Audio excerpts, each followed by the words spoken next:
अस्सलाम वालेकुम नाज़रीन, SS न्यूज़ सां गॾु आहियां आयशा अब्बासी। सभ खां पहिरीं तव्हांखे अहम ख़बरुनि खां आगाह कंदा हलूं। इस्लामाबाद हाई कोर्ट ईमान मज़ारी ख़िलाफ़ इदारनि खे घटि वधि ॻाल्हाइण जो केस ख़ारिज करण जी मंज़ूरी ॾेई छॾी आहे।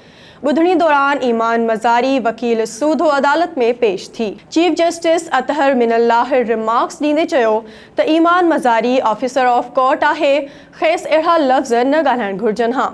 ईमान मज़ारी माज़रत करे वरिती आहे, हाणे छा चाहियो था? दिफ़ाई वज़ारत जे वकील चयो त ईमान मज़ारी खे प्रेस में माफ़ी वठणु घुरिजे। ईमान मज़ारी न्याणियुनि जीअं आहे, पर संदसि पुराणो कंडक्ट बि ॾिसणु घुरिजे। अदालत ईमान मज़ारी जी दरख़्वास्त मंज़ूर कंदे संदसि ख़िलाफ़ केस ख़ारिज करे छॾियो आहे।